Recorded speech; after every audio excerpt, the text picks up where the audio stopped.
Kumakalat nga ngayon sa social media ang nasabing pagpe-perform ni Paul Salas sa Brooks Point, kung saan isang babae ang nagpa-picture sa kanya. Siyempre kilig na kilig at kitang-kita naman sa babae. Pero pagkatapos nga ng photo, makikita na nauna si Paul Salas sa kanya upang puntahan naman ang iba pang mga nanonood doon. Makikita din na kinuha ni Paul Salas ang isang bakanting upuan at ito ay hila-hila niya. At ang sumunod na eksena ang nag-viral sa social media dahil dito pala mauupo ang babae na nagpa-picture kay Paul Salas. Nakatingin ang mga netizen at hindi nila ine-expect na hindi na lumingon si Paul Salas at dire-diretso na nga ito na hinilang upuan at bumagsak ang nasabi nga pong babae na nagpa-picture sa kanya na tinulungan naman ng ibang mga naroon na nanonood kay Paul.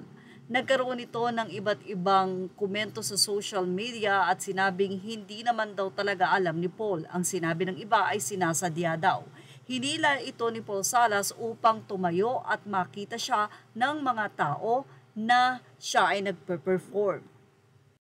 At dahil nga nag-viral na ito sa social media, ay nakarating na ito sa aktor na si Paul Salas. Ang nakakatuwangang eksena ay naintindihan at naunawaan naman ng marami. Although may mga nagsasabi na dapat daw ay aware itong si Paul Salas dahil alam niyang may mga nanonood sa kanya, nakahalera ang upuan kaya siguradong may mauupo doon. Kaya naman narito ang naging sagot ni Paul Salas sa pagkakamali niya. Aniya, hindi naman kasi sa akin ang upuan, kuha ako ng kuha.